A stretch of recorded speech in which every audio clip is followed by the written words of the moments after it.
Call দিল, ফোনটা receive করলাম। বন্ধু আমার কইলো, দোস্ত আমি তো পার্কে আসছি তোর ভাবিরে লইয়া, এখানে কোনো ঝামেলা হইতে পারে, দোস্ত প্লিজ দোস্ত তুই আয়। আমি বললাম ভাবি মানে তুই এবার বিয়ে করলি কবে?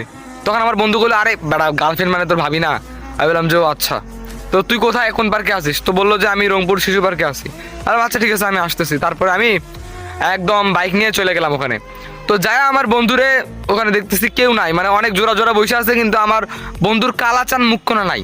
তো আমি খুঁজে বেড়াইতেছি যে আমার বন্ধু কই, বন্ধু নাই, বন্ধুর কোনো দেখা নাই। আজব তো, ফোন দিলাম কাটি দিতেছে ব্যস্ত, ফোন দিলাম আবার কাইটা দিতেছে ব্যস্ত, কি করি? তারপরে আশেপাশে ঘোরাঘুরি করতে করতে দেখলাম সব জায়গায় জোড়া জোড়া বসে আছে, কিন্তু এক জায়গায় শুধু দুইটা মাইয়া বসে আছে।